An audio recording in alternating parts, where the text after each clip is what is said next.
6월 14일 수요일 아침입니다. 오늘 하나님이 주시는 말씀을 받들어 봉독하겠습니다. 욥기서 22장 1절에서 11절 말씀 제가 봉독합니다. 대만 사람 엘리바스가 대답하여 이르되 사람이 어찌 하나님께 유익하게 하겠느냐? 지혜로운 자도 자기에게 유익할 따름이니라. 내가 의로운들 전능자에게 무슨 기쁨이 있겠으며 내 행위가 온전한들 그에게 무슨 이익이 되겠느냐? 하나님이 너를 책망하시며 너를 신문하심이 너의 경건함 때문이냐? 내 악이 크지 아니하냐? 내 죄악이 끝이 없느니라. 까닭없이 형제를 볼모로 잡으며 헐벗은 자의 의복을 벗기며 목마른 자에게 물을 마시게 하지 아니하며 줄인 자에게 음식을 주지 아니하였구나. 권세 있는 자는 토지를 얻고 존귀한 자는 거기에서 사는구나. 너는 과부를 빈손으로 돌려보내며 고아의 팔을 꺾는구나. 그러므로 올무들이 너를 둘러있고 두려움이 갑자기 너를 엄습하며 어둠이 너로 하여금 보지 못하게 하고 홍수가 너를 덮느니라. 이는 살아계신 하나님의 말씀입니다.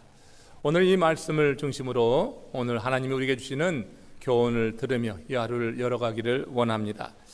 여러분, 세상 사람들은 그 세상의 중심에 자기를 두고 살지요. 우리가 동서남북 나침판을 가지고 구분하기도 하지만 우리가 흔히 동서남북을 말할 때 자신을 중심으로 왼쪽을 이제 서쪽, 또 오른쪽을 동쪽이라 하고 전면을 북위로 또 뒤를 남으로 이렇게 정의하며 그렇게 말할 때가 많이 있습니다. 우리가 우리의 삶의 중심에 자신을 두게 될 때 이렇게 자기 중심의 판단을 하고 그 가운데 세상 사람들이 다 그리 하기 때문에 서로의 의견이 일치하기보다는 대립되는 경우가 훨씬 많은 것을 알 수가 있습니다. 재미있는 이야기인데 감자를 소금을 찍어 먹느냐 설탕으로 찍어 먹느냐 이건 지역마다 다르더라고요. 전라도 지역에 있는 분들과 또 경상도 지역의 사람들은 그 감자를 소금으로 찍어 먹기도 하고 또 설탕으로 찍어 먹기도 한단 말이에요. 여러분은 과연 감자를 무엇으로 찍어 먹습니까? 자신이 자란 그런 사회적 배경 또 지리적 상황, 자신이 처한 상황 속에서 우리는 그렇게 자기 중심으로 판단하고 감자는 소금을 찍어 먹어야 된다 혹은 설탕을 찍어 먹어야 된다 하는 일로 이렇게 갈등을 빚을 때가 있어요. 이 문제를 가지고 하나님께 나가면 하나님이 뭐라고 하실까요? 하나님은 그렇게 말씀하실 것 같아요. 감자는 그냥 먹는 거다. 소금도 설탕도 아니고 감자 그 자체의 맛을 즐기는 것, 이걸 말하지 않을까 이런 생각을 해봅니다.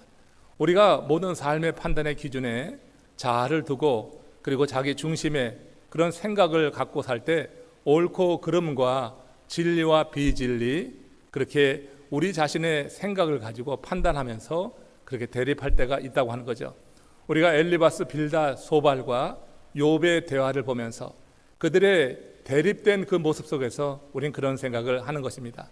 그들은 나름대로 자신들이 배워왔고 또 살아왔던 그 삶의 과정 속에서 그 마음에 새겨진 대로 자신이 중심이 돼서 그렇게 자기의 주장을 해나가는 거죠. 고난을 당하고 있다고 하면 그건 죄로 인한 것이다. 이게 엘리바스, 빌닷, 소발이 한결같이 주장하는 거고, 욥은 자신이 아무리 생각해도 자신의 상황에서 지은 죄로 인한 것이 아니어서 그것을 부정하며 결백을 주장하게 되는 것입니다. 우리가 오늘 본문 말씀을 이렇게 자신이 중심이 된 사람들의 판단을 가지고 이렇게 보게 된다고 하면은 이 말씀에서 엘리바스가 하는 그 말을 이해할 수가 있죠. 물론 바른 말은 아니지만 그의 입장에서는 그렇게 말할 수밖에 없다고 하는 것입니다. 욥기서 22장 4절 5절 말씀 이와 관련해서 읽으며 오늘 본문으로 들어갑니다. 하나님이 너를 책망하시며 너를 신문하심이 너희의 경건함 때문이 아니냐? 내 악이 크지 아니하냐? 내 죄악이 끝이 없느니라. 엘리바스는 욥이 이 극심한 고난을 당하는 것을 분명히 그가 지은 죄로 단언하고 있는 것입니다. 그는 욥이 당한 그 고난의 본질을 알면서 율법의 잣대로 그를 죄인으로 몰아가고 있는 것입니다.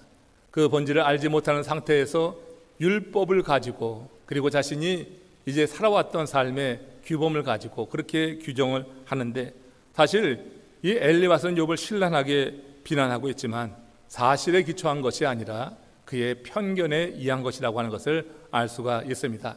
특별히 엘리바스는 욥의 죄의 결과를 이래 보는 그 틀에 갇혀서 욥이 짓지도 않은 그 죄를 추정하면서 정죄하는 거예요. 욥의 신분이 높았고 욥이 부유했다고 하는 거죠.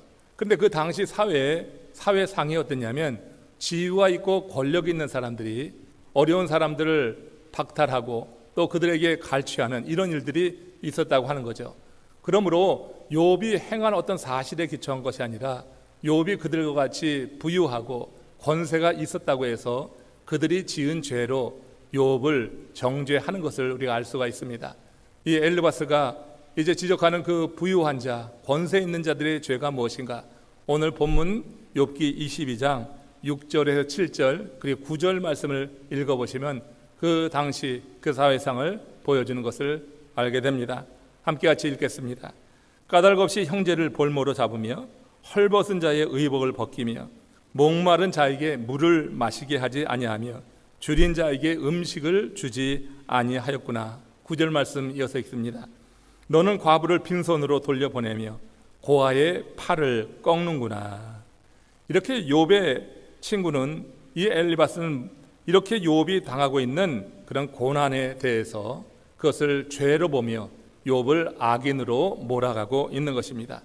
욥이 짓지도 않은 저 죄까지 이렇게 만들어 뒤집어 씌우며 그를 정죄하는 이유가 무엇일까? 그가 그동안 몸에 배워왔던 그런 삶의 관습, 또 그가 배운 이 세상의 그와 같은 이제 규범, 이런 것을 가지고 자신의 입장을 주장하고 정당화하려 하는 것을 보게 되죠. 그것이 지나쳐서 지금 엘리바스는 억지를 쓰고 있는 것입니다. 이렇게 우리가 믿노라 하지만 세상 이론과 철학 그리고 경험에 갇히게 될 때 우리도 그것들의 종이 될 수 있겠다는 것을 엘리바스의 삶을 통하여 배울 수가 있는 것입니다. 그래야 우리도 자신이 가진 그 생각의 지배를 받아서 엘리바스처럼 혹 억지를 부리지 않을까. 우리와 다른 사람들, 우리와 다른 입장에 있는 사람들을 이해하기보다는 내 입장, 내 삶의 중심에 내 생각을 가지고 그들을 판단할 때가 있다고 하는 것입니다. 이런 삶을 극복하려고 하면 우리 삶의 중심에 우리 주님께서 계시고 하나님의 말씀이 판단의 기준이 되는 그런 삶을 살아야 된다고 하는 것입니다. 이와 관련해서 에베소서 2장 20절에서 사도 바울이 이렇게 에베소 교회 성도들을 향하여서 말씀하는 것을 마음에 새겨 봅니다. 너희는 사도들과 선지자들의 터 위에 세우심을 입은 자라. 그리스도 예수께서 친히 모퉁이 돌이 되셨느니라.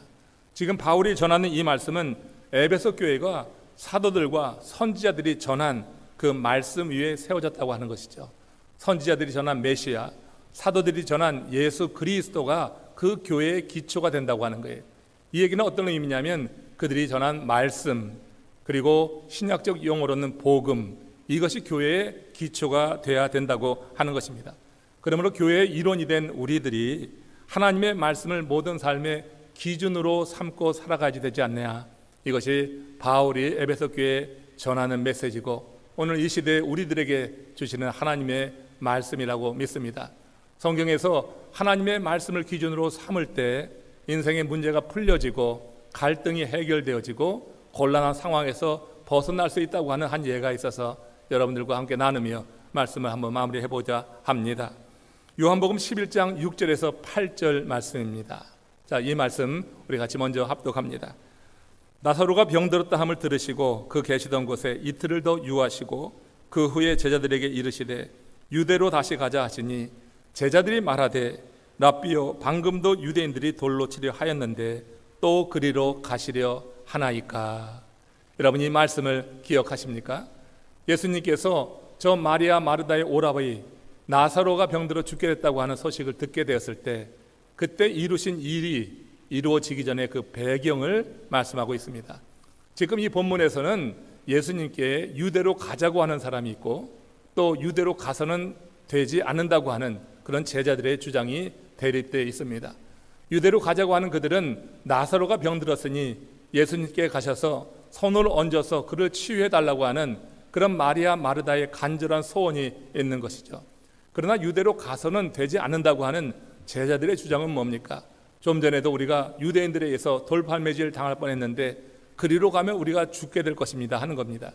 이 두 부류의 주장은 옳고 그름의 문제가 아닌 것입니다. 이건 틀리고 맞고의 문제가 아닌 것이죠. 그러니까 예수님이 참 난처했던 것입니다. 이쪽을 따르자 하니 저쪽이 울고 저쪽이 따르자 하니 이쪽이 우는 그런 상황이 된 것입니다. 그들의 주장은 다 그들의 입장에서는 옳은 것입니다. 긴급한 것입니다. 그렇기 때문에 그렇게 주장하는 거예요. 유대로 오라고 하는 것도 가서는 안 된다고 하는 주장도 다 일리가 있다고 하는 것이죠. 예수님께서 어떤 판단을 하셨습니까? 예수님께서 마리아 마르다의 요청대로 바로 달려가셨습니까? 그렇지 않죠.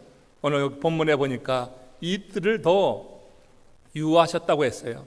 이틀을 유하실 때 예수님께서 그 마리아 마르다의 그 마음을 몰라서 그들을 애타게 하기 위해서 유하신 것은 아닐 것입니다. 또 제자들이 유대로 가서는 안 된다고 하는 그들의 주장을 따라서 머문 것도 아니라고 하는 거예요.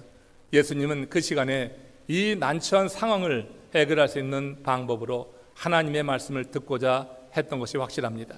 하나님의 말씀을 듣는 시간이 이틀 걸렸고 이틀 후에 예수님은 그 제자들과 함께 유대로 나가자 이렇게 그들을 이끌고 유대로 가는 거죠. 그리고 나사로가 묻힌 무덤 앞에서 나사로야 나오너라 하면서 그 나사로가 세마포를 두르고 나오게 될 때 그때 어떤 일이 벌어지는 거예요. 마리아 마르다에게는 이제 나사로가 살아났음으로 인하여서 그들이 얼마나 큰 기쁨으로 그 나사로를 맞이하고 예수님이 행하신 일을 찬양하게 됐겠어요. 여러분, 말로 행한 것이 아니라 우리 예수님은 행동으로 그들이 당한 처지 상황 속에서 기쁨을 회복시켜 준 것입니다. 또 제자들의 입장을 한번 생각해 봅시다. 제자들이 걱정했던 것은 유대로 가면은 유대인들이 돌로 치려 한다고 하는 거예요. 근데 예수님께서 나사로를 살리는 장면을 그 지역의 모든 사람들이 바라봤습니다. 유대인들이 본 것입니다. 그리고 힘 있는 자들이 예수님을 치려고 하는 것이 두려웠어요. 나사로가 살아나는 그 장면과 그 장면을 바라보는 마을 사람들이 예수님을 칭송하는 모습 속에서 감히 돌을 들 수 없었다고 하는 것입니다.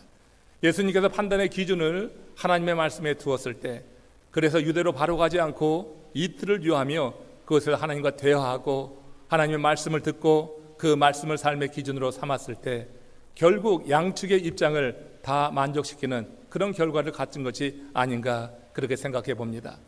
우리 삶의 기초에 하나님의 말씀이 있지 않으면은 우리는 이 세상에서 사람들과 관계 안에서 하나의 일치를 보기보다는 많은 대립과 갈등과 반목 가운데 설 수밖에 없습니다.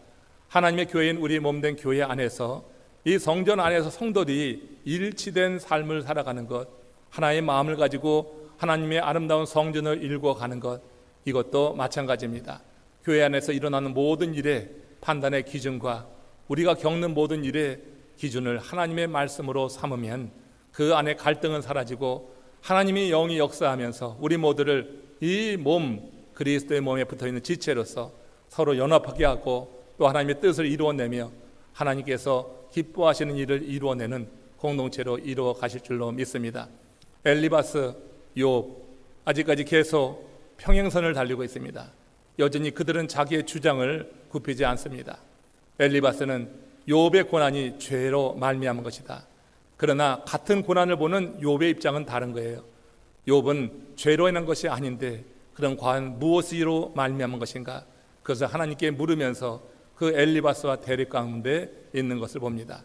같은 고난을 보더라도 이렇게 상이한 입장을 이제 우리가 가질 수 있는 것을 생각하면서 우리 안에 있는 주님의 특별하신 은혜와 역사로 말미암아서 성령의 지도를 받아서 하나님의 말씀이 삶의 중심이 되어지는 그런 삶을 누리시기를 주의 이름으로 축원합니다. 우리 함께 기도하겠습니다. 자비하신 하나님, 은혜로우신 주님 감사합니다. 살면서 겪는 여러 일들을 우리가 봅니다. 주님의 은혜가 오늘 우리 안에 있기를 원합니다. 하나님의 말씀이 우리의 삶의 기준이 되어지기를 소원합니다. 우리 자신이 살아서 내 삶의 중심에 내 생각이 판단의 중심이 되지 않도록 도우시고 내 삶의 중심에 하나님이 계시고 하나님의 말씀이 모든 판단의 기준이 되는 그런 삶을 살게 하여 주시옵소서. 이 말씀을 받으며 이 하루를 여는 모든 주님의 백성들이 주의 말씀 안에 주님과 동행하는 하늘이 되기를 소망하오며 우리 주 예수 그리스도의 이름으로 감사하며 기도드리옵나이다. 아멘.